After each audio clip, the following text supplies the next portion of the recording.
I gave a lot of tests. I gave around 150, 160 tests. I gave any test that I could lay my hands on.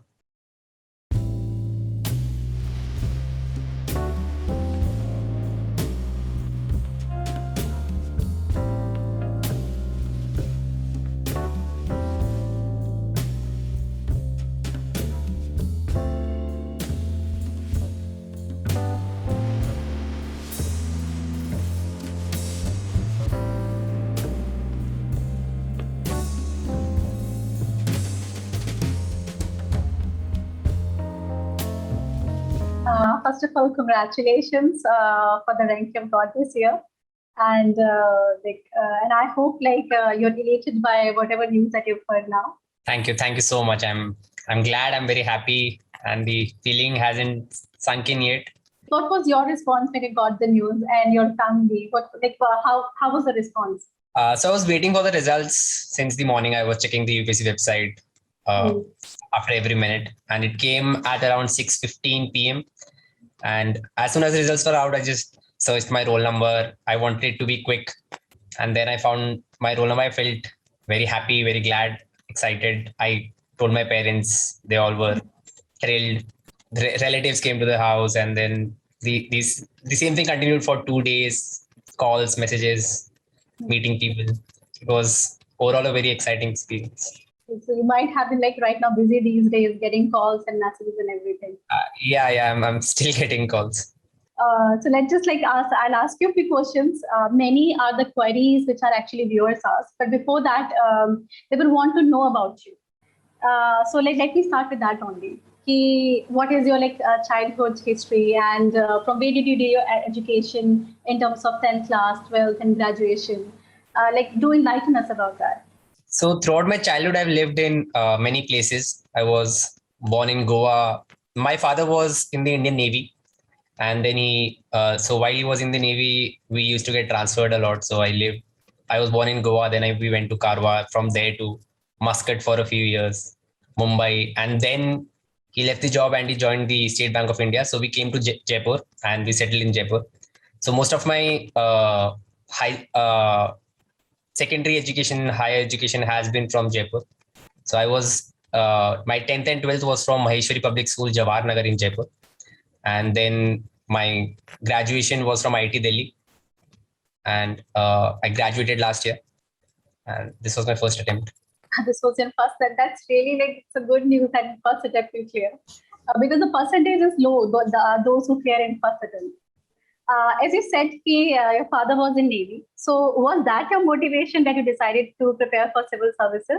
That was one of the motivating factors. However, I wasn't completely sure what career path I want to take. It was only during my college years, especially in the third year, that I decided that, I want to go for civil services. And then I started preparing for the same. However, my father was in public service. He was in the Navy. Then he was in the State Bank of India. So there was that element throughout the journey. So that definitely was a factor. When you decided to prepare for UPSC, and many aspirants do, when they are being told that there is a static books that you have to revise, and then there is newspaper. And the one thing is common, that you have to read newspaper every day because it's a Bhagavad Gita. But there is a common question, how much time that one should devote to reading newspaper? And should they make note out of it? And if it is PT, for what amount of time should for the PT? And should they notes only for the mails? So what was your take on it? How were you doing it? So honestly, I was exploring throughout the journey. I tried many things. What worked for me, I stuck to that. So initially, when I started reading newspapers, it took me some significant amount of time, 1.5 hours. But gradually, by the end of the journey, after a couple of months, when the pre was coming close, when I was studying for mains, when it had been a significant number of months had been past me reading newspapers, I think one understands what part of the newspaper is relevant, what is not, which editorial is relevant, which is not. So if one filters out properly, I think it takes around 30 minutes to read a newspaper. I also tried making notes, but that somehow didn't pan out. It was a lot of effort to make notes every day and to keep them organized. So I gave that up as well. And I did not find a lot of worth in making notes every day and keep updating them. So I read the newspaper. My idea behind reading the newspaper was one should know what's the news, what's the larger concept, and how the story is evolving around these concepts. And the finer details one can read up from the compilations that come monthly or the compilations that come before the prelims or mains examinations. I think that was largely my strategy for newspapers. Okay, so you were like, let me develop understanding with the newspaper, but for the final revision, I can rely on the coaching material. Yeah. So in that way, you believe that coaching material they are really helpful because they provide you concise material for the revision. I think yes, but one can't keep coaching material as the primary source. So it can be, many materials can be taken as the buffer from which you take your material in, because after that also you have to filter out a lot. So my primary source was, I sourced from the coaching materials, but I made my own notes. So before prelims, before mains, whenever I read any material, any book, I tried to make my own notes, my own understanding of what I got from this material, so that at the end of the day, at the last when I'm revising, it's much easier for me. However, definitely coaching material does help. It saves a lot of your time. It saves a lot of effort. It's much organized than you would have if you had made notes of the newspaper. So I think in that matter, it is quite helpful. So like this, I can consider as a trick that if one is preparing on making notes for the PT, they can actually read from newspaper, and a part of it, they can actually work from the coaching material as well. Yeah, a mix of all. According to the proportion should be according to what one feels good for himself or herself, and then I think one can work out a good proportion. Let's come back to prelims, because prelims is nearby, and many of the viewers actually they want to know the strategy, how to prepare for the prelims. The first question that comes is, since you have to revise the static part and it's a lot, so how many revisions are actually practically possible, and how many did you actually the revisions did you take and that one should be actually doing? I think there needs to be a lot of importance given to the static part as compared to the current affairs part.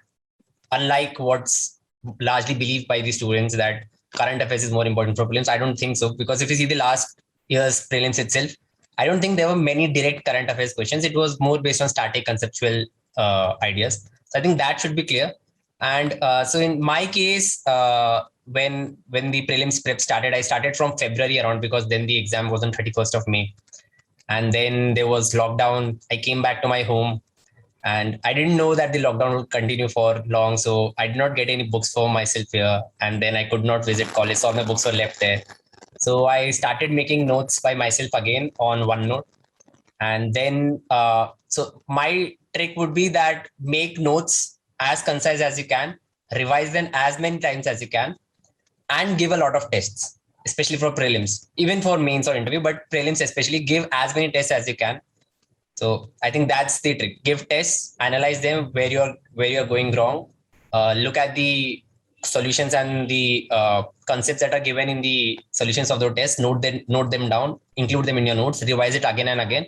I think that's good enough for prelims. It seems like a good strategy. One more thing I would want to ask you, as you said, give as many tests as you can, because it helps in revising a strategy. It helps you understand, where you're standing right now. So how many tests you'd consider as ideal? Because there are those students who would give hundreds of tests but would not make it. Then there are those as well who give only 20, but yet they're able to make it. So what is the ideal number that you think is, these are minimum number, one should actually go for them? I don't think there's any ideal number, to each his own. But I gave a lot of tests. I gave around 150, 160 tests. I gave any test that I could lay my hands on. And however, there are people who do good enough by giving 20 tests. So if you like giving tests like me, I think you should give it, because it's more dynamic than revising notes again and again. There is a feedback mechanism involved as well. You get a good score, you get motivated, then you give more tests, you get again a better score. That helps in confidence boosting as well. So I think give as many tests as you can. There's no ideal number. Let's see how that works for the students. There's one more thing. The stress management or management of emotions is very important aspect of preparation throughout. Not just before, when you're preparing, motivation is important. Just before exam, 2-3 months, the stress management is important. And while you're in the examination hall, the kind of fear and doubts that you face, that is the other aspect that you have to deal with it. So these are questions I want to ask you. When you felt demotivated, what were you doing? What was the lowest moment when you thought, I may not be able to do it anymore? And how were you managing stress in those 3 months just before the PT? and during exams? You definitely pointed out a very important thing, that controlling emotions and managing those emotions is, if not the most, probably one of the most important things throughout this examination, because it's an year-long process. There's prelims, there's mains, there's interview, and even if you miss out by a couple of marks, you'll have to repeat the whole process again. So it takes a lot of mental toll, or mental stress. So I think that's always at the back of the mind of any candidate who's preparing for the examination. So I felt many such occasions. So especially in the 2020 attempt, 3 months before pre happened twice, because before 31st of May, I felt the same. And then before it was 4th of October, 3 months before that, I felt the same. So I was emotionally more prepared for the actual examination, because I was going through this pre-phase for 6-7 months now. So I did not feel a lot of anxiety. However, one thing that I can suggest is it's one's confidence and calm at the time of giving the paper. And if you are confident in yourself, you'll know that if there's a hard question that you are not getting, there are probably not many people who get that question as well, because it's difficult for everyone. So as long as one's assured of himself and herself while giving the paper, I think everything works out at the end of the day. So it's all about managing emotions during the preparation and during giving the examination. That should be kept in mind. So confidence is the key that you say. Even if doubt comes, just feed your mind again that it can be done. Definitely. Prelims, mains, interview, any stage, confidence is, I think, one of the most important things. Coming to the confidence, our confidence is questioned most at the time. Like if you have 100 questions, 30, 40, 50, it's 40 something that a person is sure of. They are sure of the answer. It's actually those where you have two options. You are able to eliminate the two, but two you're left with. And then the question arises, which one is right? And the elimination is actually make your future, because the choice you make is going to decide whether you're in or out. So what was the elimination strategy that you were using when you were left with two? You rightly noted that it is only 40, or at max, if there's a genius person, he'll know 50 questions for sure.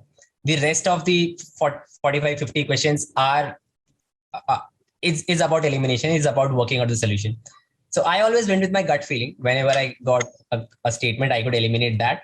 And then there were two options left, as always. I went with what I felt was right. And one thing that's important is, while making these decisions, one should not keep this thing at the back of mind that this question can determine my future. This question is very important. It is very crucial. I can't go wrong in this. That only adds up to the stress, and it doesn't help in solving the question. So my suggestion would be, while eliminating options, please only focus on that question at the moment. Don't think about what's the significance of the question, or how difficult the paper is, how difficult the question is. Live in that moment while attempting that question. And I think somehow you'll figure it out, which is the right one. Go with your gut. I went with my gut feeling. That's actually I was talking about. Maintaining confidence throughout is very important.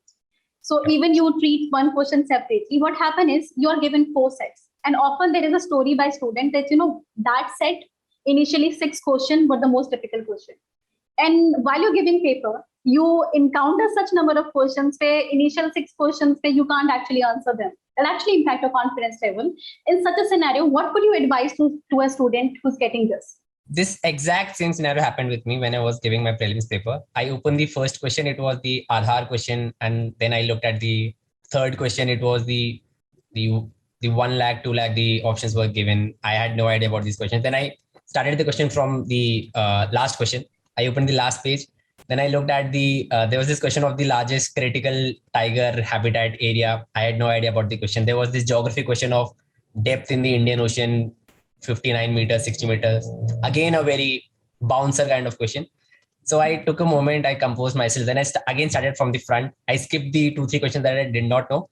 And then there were a string of almost 20-30 questions, which are relatively very easy. The polity questions, the economics questions. So I think one needs to be calm, composed, and one should know that if you're not getting this question, no one else is getting that question. And if one's assured about that, just because you only need to get 50 questions right out of the 100, that will give you 50, 55, that will give you more than 100 marks. And that is all you need. You don't need to get every question right. So you should know which ball to hit a 6 on and which ball to leave.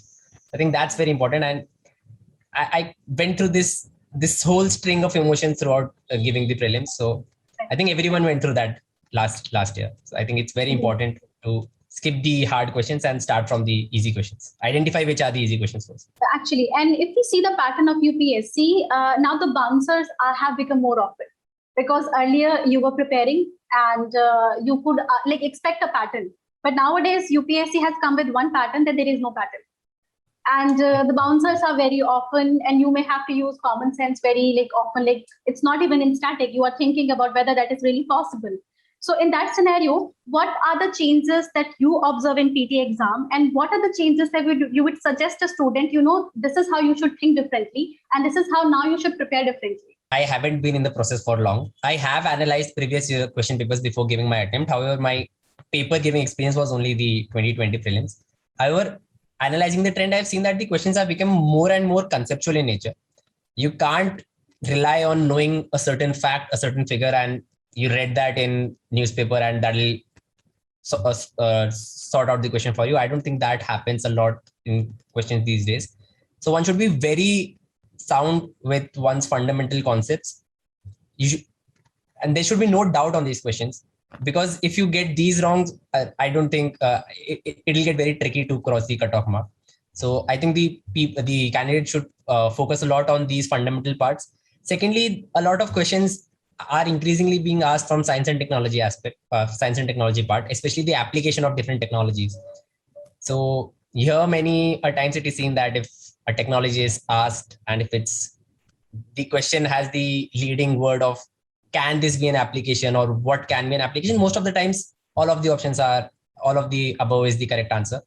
So one should know a few tricks up one's sleeves that for such questions, because it is very difficult to deny the application of technology in something. So by working backwards from that logic, it is easy to answer those questions where which are very extreme words like this can never happen, this has never happened, it is not possible. These are also again usually wrong, because it is very difficult to deny that this can never happen.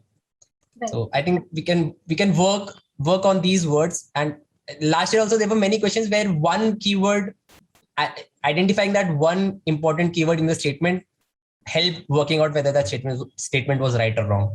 So I think one needs to be very sharply focused while attempting the question, and I think the working out the question is more important rather than mugging up facts these days. Okay, so like this is the last moment advice if you want to give a viewer. This is what you will suggest them. Keep focusing on what you've read so far, and certain tricks can actually help you in being calm and crack the exam much better. Definitely, that would be my suggestion. The most important thing is to be calm and composed, because if you start panicking, things will get very bad very soon.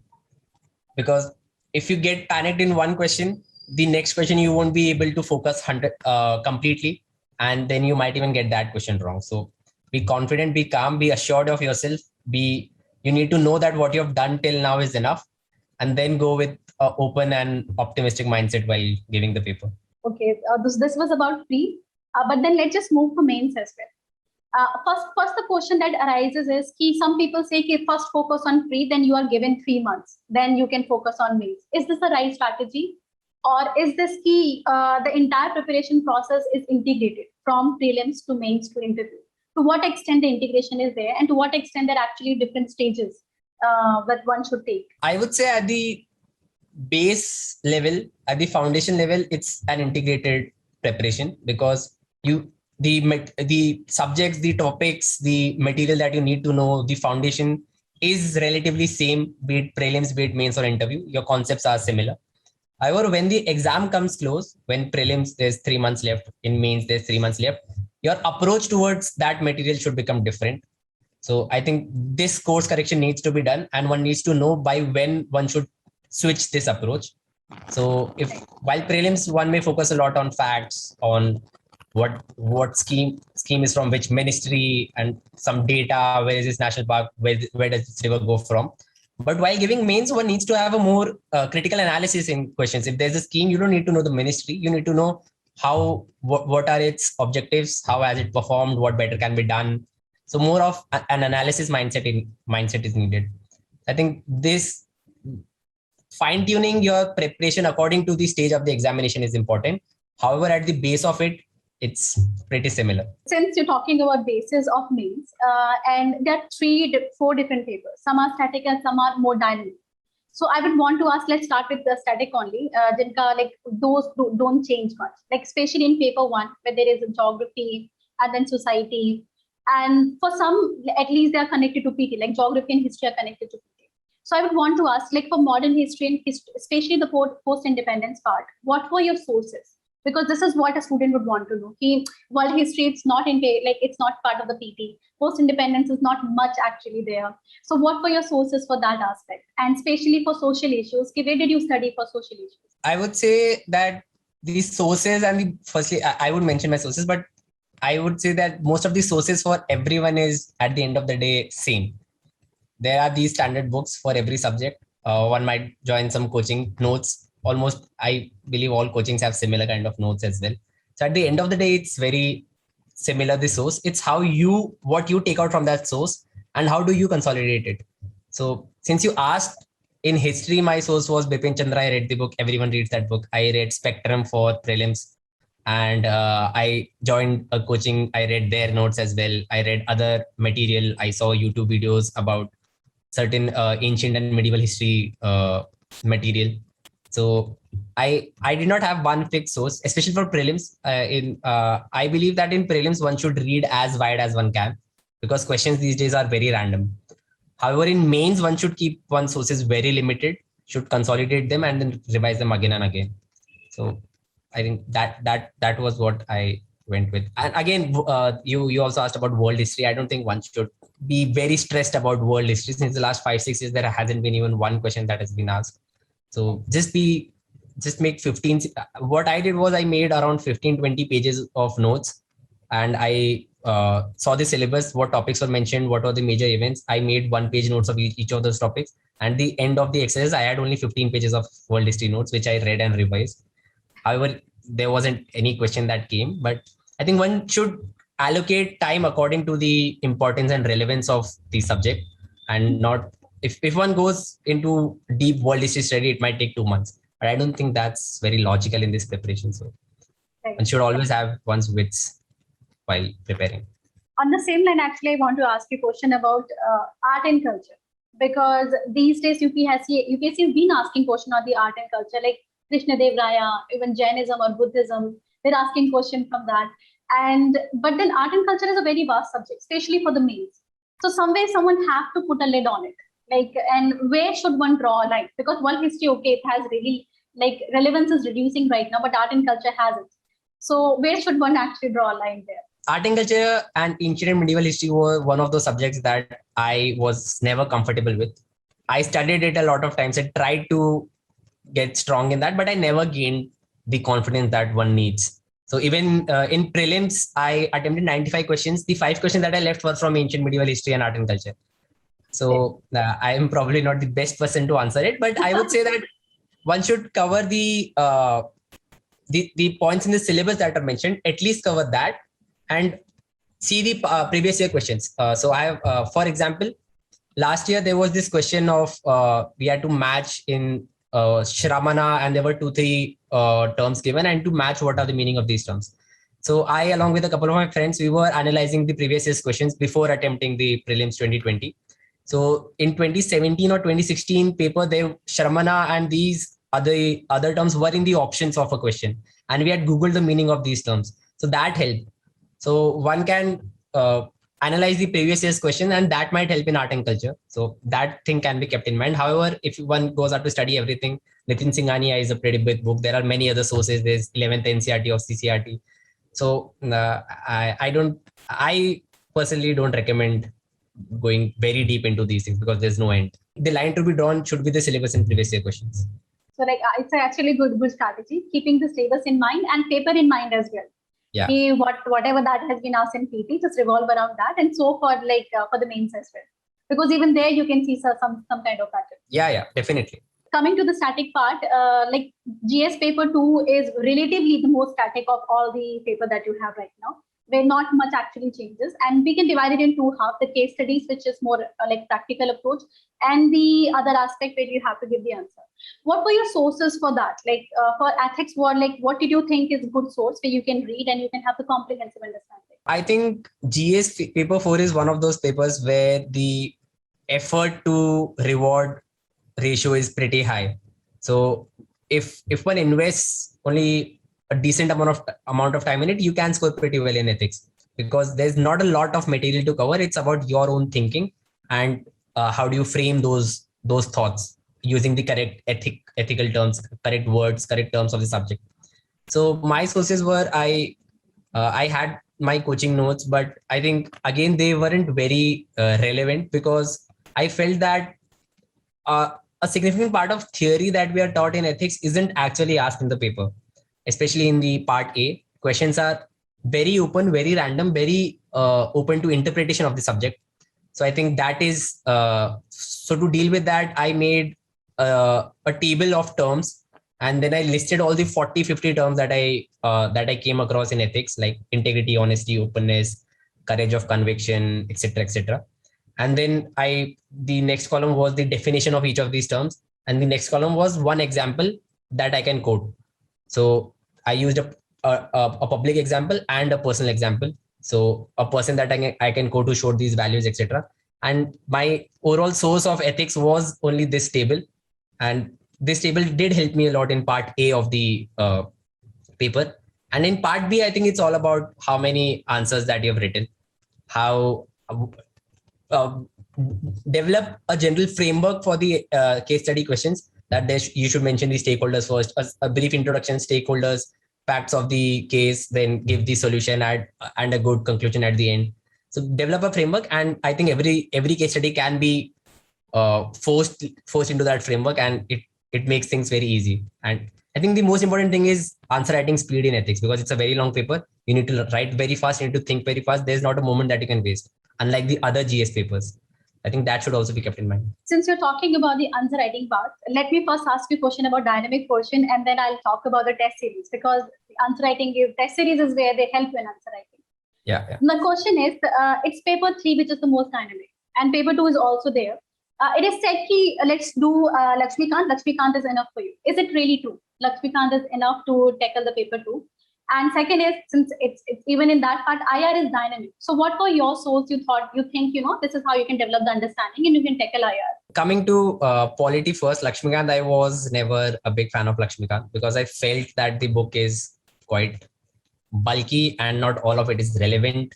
So again, I made my own notes. I did refer to Lakshmikant while making them. I referred to other sources, but I had my own OneNote of polity, and it had everything that I felt was relevant for the examination. I had a different note for prelims, a different note for mains, and that was my source throughout the preparation.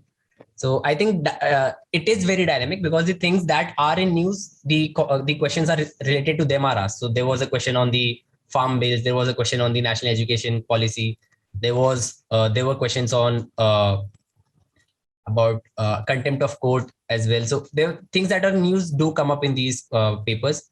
And at the end of the day, for GS2 as well as GS3, the syllabus isn't as wide as it looks. There are only a few number of topics from which questions are asked.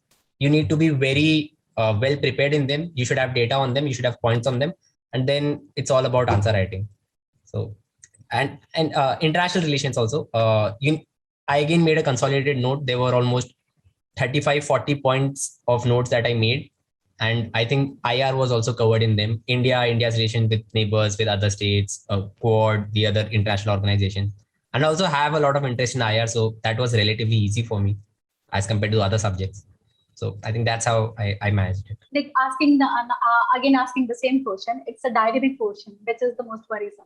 Because somewhere the static portion has relevance either to the PP, you can recall the facts. Static portion you can prepare beforehand. It's a dynamic one, especially the paper 3. Where there is a science and tech, there is economy, and if you can run, there is a lot of content available anywhere. What do you suggest should be the strategy of any student, so that in minimum amount of time they can actually be prepared for the meet? So as you mentioned, the dynamic portion is a bit tricky. One should also keep this in mind that if the question is dynamic, it is more open to subjective interpretation. You can have your own unique answer in that question, because there is no fixed answer. So that gives you a lot of liberty while writing that answer. That gives you a scope for having an edge over others while attempting that question. So it should be seen as a silver lining around the dark cloud. So that should be kept in mind. Also, one thing that I would suggest to cover main syllabus is to have a very consolidated set of notes, revise them again and again, because unlike prelims, you don't need to read very wide in these papers. Have a very small consolidated source, your own notes, read them again and again, write a lot of questions, because I think it is only in mains that the effort one puts in answer writing, you get that reward. It's a very linear relationship. So the more effort you put in answer writing, I believe the more reward you get while attempting the question, while attempting the paper. So write a lot of answers, give a lot of tests. You don't even need always to have someone to analyze those tests.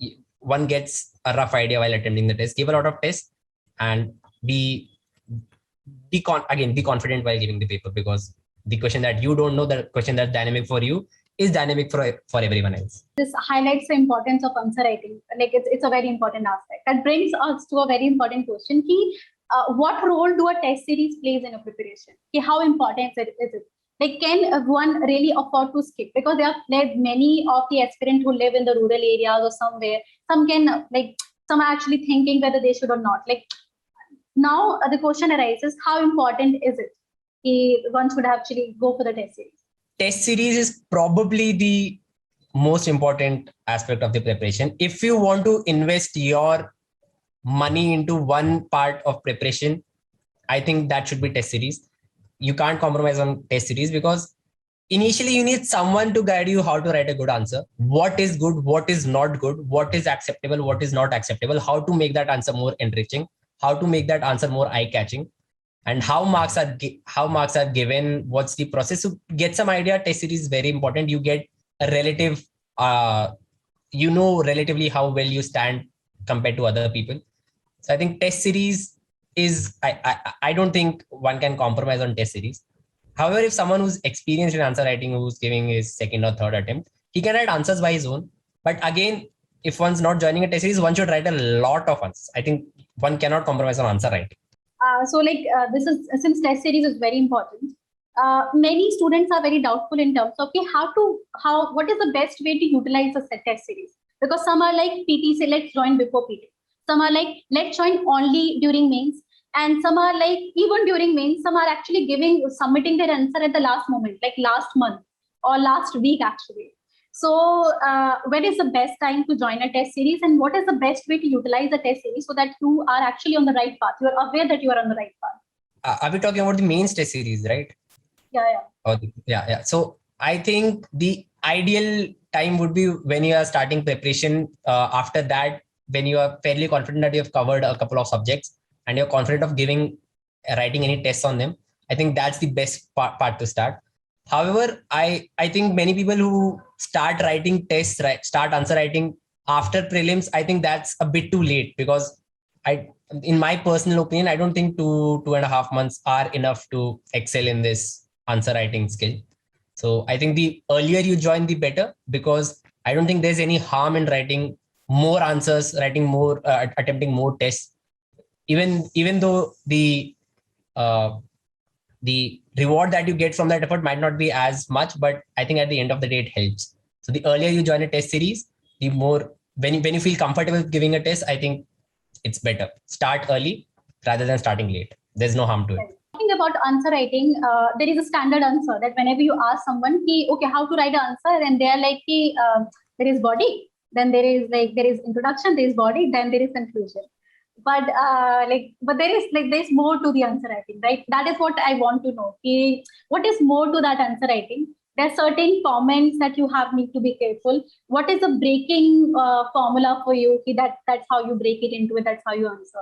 So what are your take on what is the ideal way of writing answer? So first of all, while reading the mains question these days we have very long questions. There are multiple statements followed by a keyword. So one should underline the important portions of the question. One should understand what's the demand of the question.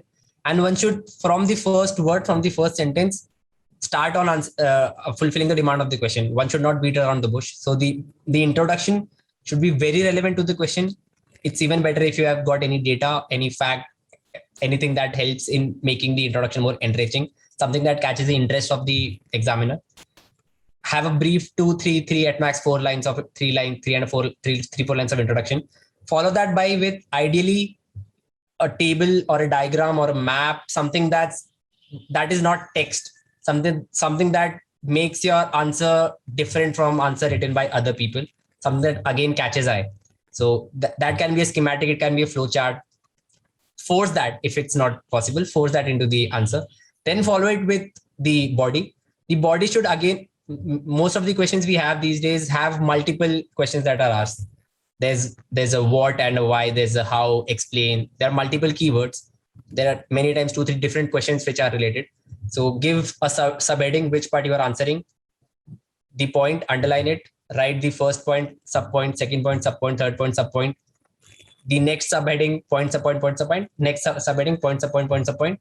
And then at the end of it, give a conclusion that again enriches the value of your answer. So it is better that if it adds something, like if you can mention an SDG in the conclusion, again some data, a committee recommendation, something like that. And if not, you can always be optimistic about the future. You can always summarize what you have given, a gist of it, so that it feels that the answer has concluded. You haven't left it dry.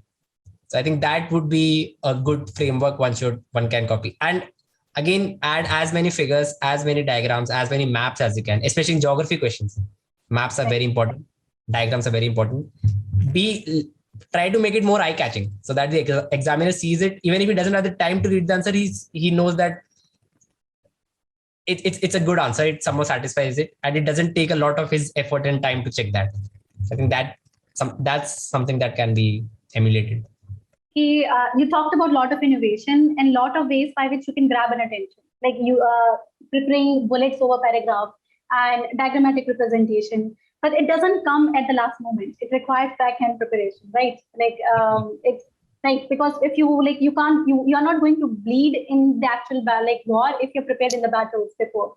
So how a person can prepare, like those diagrams, and especially some are saying even conclusion you can prepare beforehand. So to what extent this can be done? I think diagrams and maps, especially maps, these are something that once you have written many questions, once you have tried to put these in answers, it comes naturally to you. You see a question and you feel like, oh, a diagram can be added here. Oh, a map can be added here. We can make a flowchart some here or there. So I won't say it comes, if it's the first time that you are writing a question, it won't come naturally to you. You have to work on it, and after that only it will develop. So it helps to have something at the back of your mind, because many times one can't think of an apt conclusion for the answer. So the questions are like that. So it helps if you have a generic line that provided in the interest of all stakeholders are considered. Statements like a stakeholder-based approach, a constitutional approach, mention some DPSP, mention an SDG, have these things up your sleeve, and you can just put them anywhere that you just sprinkle them here and there. And I think that gives a good impression to the examiner.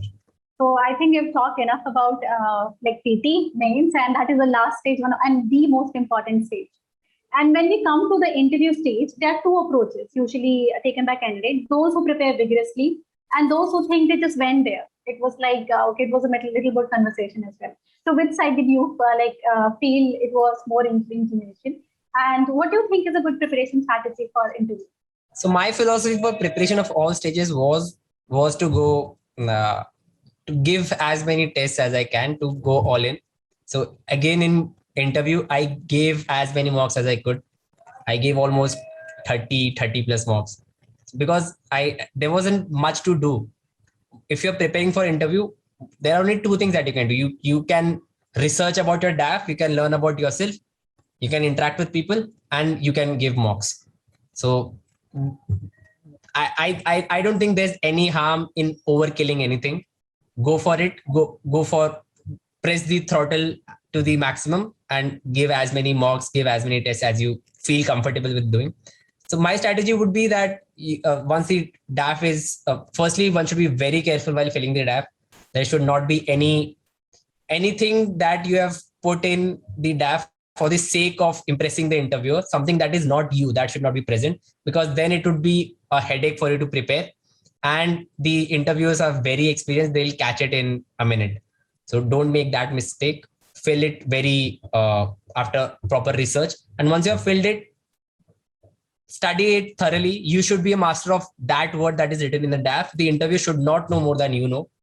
And after that, it's all about updating current affairs, knowing more about yourself, what are your strengths, what are your weaknesses, what do you want in life, what have been defining experiences of your life, current affairs aspects, what's going on, how to give an answer. And at the end of the day, be it mains or be it interview, it's all about the presentation. How do you present yourself? How does the other person, the examiner, the interviewer, interpret you while you are presenting yourself? So make it more concise, be a bit charming in your words. Your answer should be more to the point. It should be respective. You should give respect to the interviewer. These small things, and I think these things are the largely the things that one needs to work on. And it all can be developed. There's no such thing as it's your personality and it has been you have developed it over 20-25 years and now you can't do anything about it. Definitely it's your personality, but everything needs some polishing. And I think these 2-3 months you should work on yourself to polish your personality. That's actually very good advice.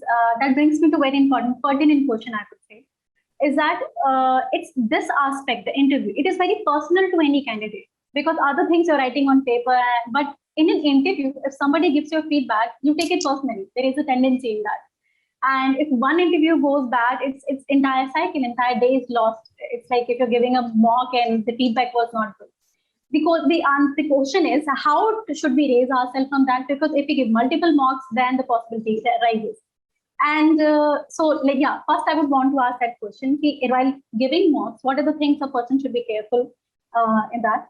And then I'll ask about the second most important question for later. As you mentioned, if there's one, you get one bad review, it might even break you. You'll feel underconfident. That happened with me. My first mock interview was a total disaster. And I knew that I won't be performing well. And for the next 2-3 days, I got very insecure. I felt very underconfident that am I ready for the interview or not, etc. So, but that's one has to go through that at least once in the whole preparation phase. It is better to go through that now than going through that in the actual interview of UPSC. So if you get that hit earlier, you'll know that, okay, I'll only go upwards from here. This is my rock bottom. So after that, give more. You should know what's the objective of you giving the interview. Are you giving the interview to get the XYZ score that the panel gives you? Is that important to you? Or are you giving it for the experience of giving it so that you can realize what are your mistakes, so that you can hone your communication skills, so that you can make your answers more direct, more concise, more informative? I think these aspects should be should be given more weight. And while taking the feedback, it should be taken with a pinch of salt, because there are many interviewers, there are many panels, there are many coaching institutes. Every person has a different perspective. Everyone sees each another through their own filters. You should realize that that's how human brain works. And you should only pick those aspects from the feedback which you feel are relevant to you, and only work on those aspects. And don't change yourself unnecessarily. Don't change something that's very central to your core, to your values, to your beliefs, to the way how you conduct yourself. Don't change that just because someone says that it's not right. So I think have some faith in yourself and only pick those aspects which are very relevant to which you feel are relevant to your preparation. One more thing is, you're ready to deal with that rock bottom if it's outside the UPSC room. But once you get in there, you get all kinds of questions. Some you know and some you don't know. What was your rock bottom and how did you deal with it? So in my UPSC interview also, there was, it was actually at the end of the interview, I was asked a question on foreign policy of how I was asked to rate certain parameters on how they impact India's foreign policy. So there was ethics and principles, there was convenience, there was domestic public discourse, and I ordered them. Then the chairperson, ma'am, Smita Nagaraj, asked me an example of where we have put one of these parameters as the foremost in conducting our foreign policy. And I gave an example which she visibly wasn't happy with. And she did make it a point to let me know that you chose a bad example. You should not have chosen this and you should have chosen something else. So at that moment, my confidence did dip. But fortunately, it was the last question. So after that, she asked me to leave and it was already 35 minutes long. So I felt, okay, there are some hits, there are some misses. So I made my peace with it. And when I came back, out of the room, I was fairly satisfied in spite of that one low during my interview. So I think one needs to, however, if that happens at the beginning of the interview, that can be quite tricky because it'll hit your confidence. But again, you should know that like the prelims questions, as I said before, each question is individual in its own, has its own importance. One should not dwell in the past while answering the questions of the next question of the interview. You should have complete focus while answering that question. So what has happened before has happened. Just start a new question. A new question should start from a fresh beginning. I think that should be kept in mind. That's a really good strategy. I think overall in life we can use that. Whatever happened has happened. Let's just start ahead. And I think for that reason, let me just conclude this interview. It was really nice actually talking to you. I gained a lot of insight, and I hope our viewers are gonna get that from you. And on that note, I would want like something you can tell our viewers, some last comment or something about the entire preparation strategy that you think is like at least one or two things that and a candidate should keep in mind. Even when I started preparation, there's this feeling of romanticization of the whole process. That it's something, it's very undoable, it's not possible, it's very difficult, it takes 3-4 attempts to get through it. You have to do this, you have to do that, you have to do. I don't think that's true. And I don't think any aspirant should have that perception that it's something larger than life. No, it's an exam. There's a process to it. You should know, you should explore what's the process. You should build your own strategy, have faith in yourself, have confidence in yourself. Give a lot of tests, evaluate yourself, course correct through every phase of the preparation. And I think you'll end up doing well.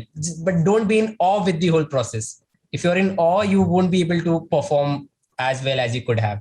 I think that would be my one suggestion to people. Really, thank you so much. Actually, it was nice talking to you and gaining insight from you. Thank you, Rishabh. We're really grateful that you joined us. Thank you. I love the conversation as well. And it's great to reminisce and talk about what I went through and share it with you. Well, it might help someone.